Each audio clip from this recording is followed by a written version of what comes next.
In this video, you will learn how to create a new document. Then you'll give it a name. This will become your celebration planning document. To start, open the Google Apps menu. Click on the Google Apps icon. An icon is a symbol that represents a specific action or app. When you click the icon, you will open the Google Apps menu, which shows the icons of different Google apps. Click on the gray bar, which is called a scroll bar, and drag it down until you see the Google Docs icon. Your apps may appear in a different order than the ones in this video.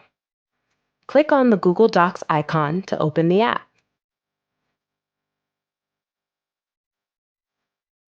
To create a new blank document, click on the image of the document with a large plus sign. Nice job!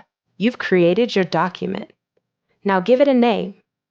Click on the gray text in the upper left corner that says Untitled Document. Type in a new name for your document. It can be anything you want.